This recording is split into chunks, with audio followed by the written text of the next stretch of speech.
Okay, good evening again. The third and final for MSTY. I'm still going to do my silver and gold and some exciting things I want to share with you guys about what's happening in that sector and what the opportunities are. Okay, let's jump into MSTY. What a girl MSTY was. Okay, MSTY 1584 up 10.04%.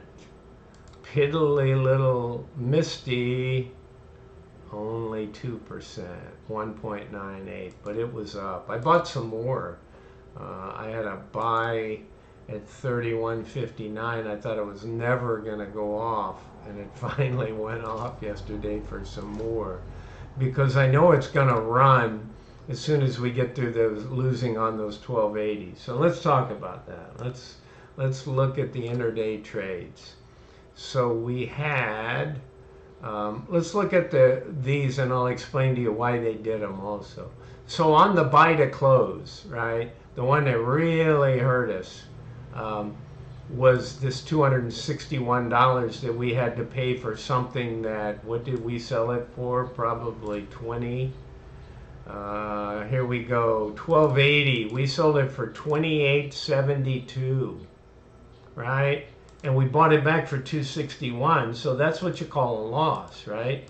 If you're going to buy something, you want to sell it for more. So you wouldn't stay in business very long if you bought something for,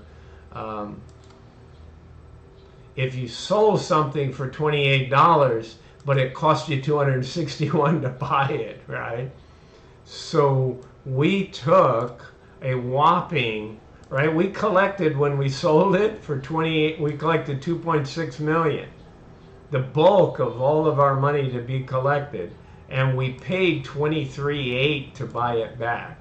So we took a $21 million loss. Now, luckily, we own 1,300 synthetics, and we've been flying, right? So in order to really have the cash without having to eat it all out of our treasuries, right, and not be able to buy new positions, we rolled out of our 1,300, which was very profitable, but it's fine because it's no longer valid. We're up in the 15s, right? So let's look at what else they did. So here's getting rid of those, which were hugely profitable, right? Because when Mr. runs, your synthetics make it when your weeklies are getting capped. But when you don't capitalize on the money, it forces you to sell them and just write a new position, right? By going up in a higher strike price. So normally when you open, this is us opening new positions, right? So we opened a 1540 with a buy and sell short. That's your normal open, add position. When you sell the call, then you're moving out of it and you buy the put to close. But look in our favor there. We sold something for 405, right? We sold an expensive piece of art, but we only paid $145 for it, but we sold it for $405. That's what you want to see happen. So then we rolled into a 154, and then at the very end we sold an 1830 and collected 25.94. All of these are around the 913 contract. So enough with the sheet. Let me show it to you, right? So these other ones, we didn't get hurt as bad, right? We had already closed most of these other ones out. So, you know, this one, we wrote it we sold it for 36, but we had to pay 114, right? We had done some of these on the previous day and got down to where we only had 913, but that was a big chunk and we got killed on it, as we all know. So we were able to write this 1830 at 25.94. That's 15.49% for 1 week out of the money. But they need, if they had written like a 1600, I would have said, oh no, we're going to lose our butts again. But thank goodness That's way out there. So if it runs past that, our 1540s are going to be super golden, right? And we have a cushion all the way up to 1855, and those 1500s, you know, will be way in the money there than what we have to buy these back for. So anyway, just, you know, we'll update you on that. So let's look at the synthetic. So here's what we did and why we closed out the 1300s, right? We had a 743,000 profit after Wednesday. So on Friday we came in and we closed this. Why did we close it? It's profitable because it was down here. All our profit was in the book, right? Not on, we didn't on paper. We didn't have it in real cash, but we had to buy that 1280 in real cash.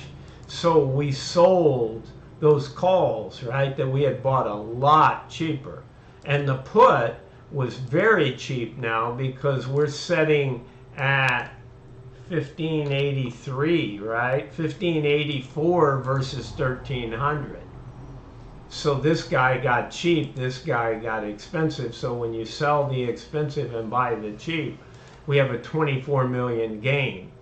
So real quick, let's go out and look at our payments. So now our payments is when I add all these pieces, right? We're sitting there at 35 million, right? So we got $4.28. The really bad news is that 23 million took away our 6 million gain and gave us 7. We sold another 2 million on that 1830, but it's just not enough to erase the 23 million. And so we got a 401 loss on our short call income. That's what they normally used to pay us. Now don't worry, we're still going to get paid and we have a chance to knock that down, right? We got another 7 million out there, which would be $1.30, right, knocked off there if we keep that. Now that's counted in here, but we got 2-3 more weeks that we can do that when we roll into declaration at 6.5. So don't get negative. I'm actually very positive, but if I had to say right now, I think we get $2, right? They pay us half this, right? Because this is a loss and this is a big gain over here.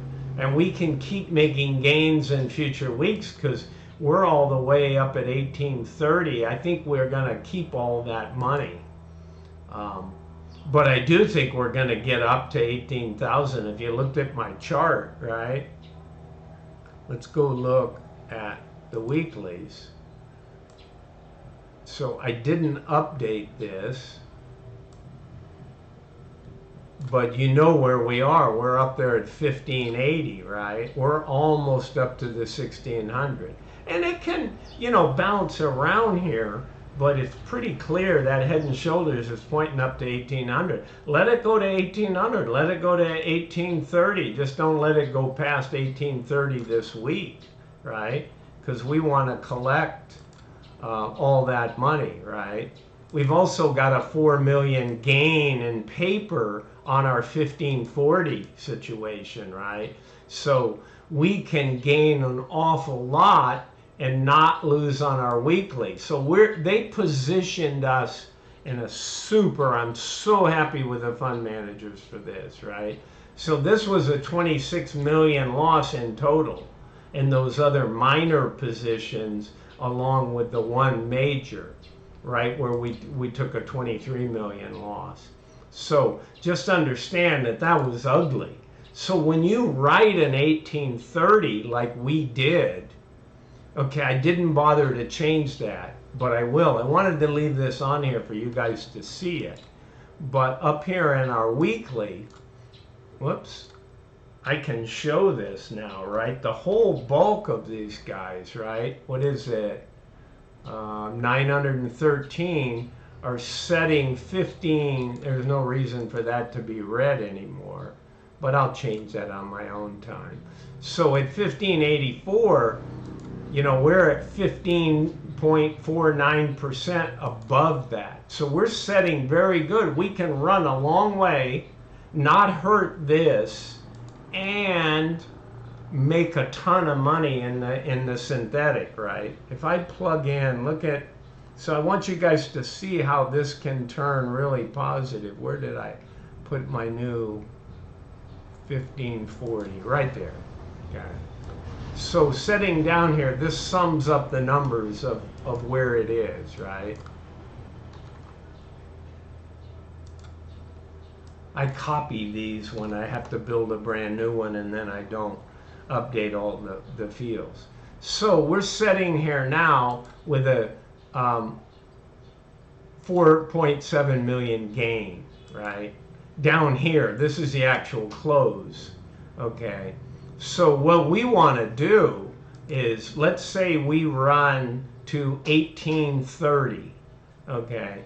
That's going to take this guy from 1584, okay, 1830, call this 16, that's 230 and another 246, okay, plus a lot of premium. So that put is going to be, you know, $50.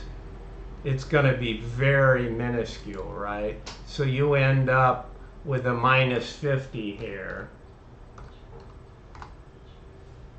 And this guy sitting at that number is going to be very nice, right, in the money. Let me pull up that sheet just to make it easier so I have it. I want to see that that number is correct in my holdings. Because sometimes it gets the wrong number in here. Yep, 308's where the call's at. Okay. Because there's massive premiums. When you get this kind of volatility and they run. So this guy, if we moved up, you know, another 220, this would move up like 140. So let's call this 460.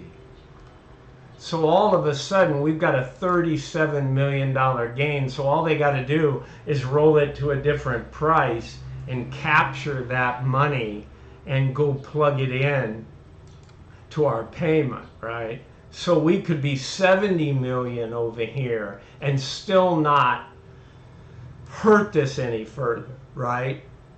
So if we start narrowing this guy down to $3 to 280 and we get this up to $8 or $9, then they're going to pay us $4 or something out of half of this. Because you remember the very first scenario? Luckily, we had $2 here. It's amazing they got this while this soared, right? So they made $8.74, which we could replicate that again. But we won't get to $1.99. We'll be lucky if we get this to a positive $2.30. But with $8, they took 2 out and said, we're going to carry forward this 6 million. Remember how small the shares were at that time, right? That's why the 8 is so big. You know, it's $8. This $4 is because we have 35 million. They only had 8 million, right?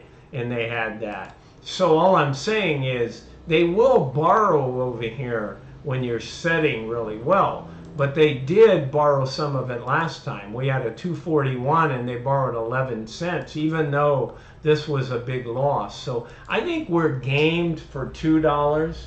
We could easily get to $3. So I wouldn't worry about MSTY.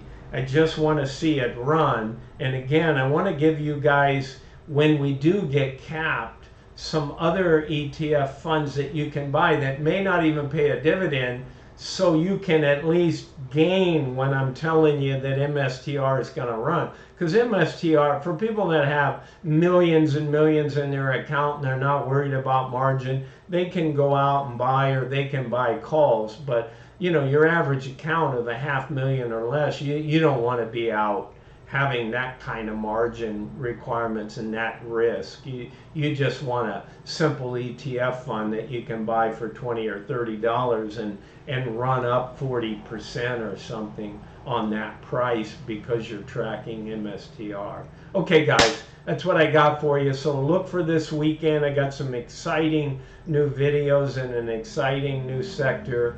I've got to get it out. I wanted to get all this done Friday night, super early Saturday morning. Okay, so this is Bruce signing out. Again, it's not financial advice. It's for fun and entertainment only. Okay, guys, bye.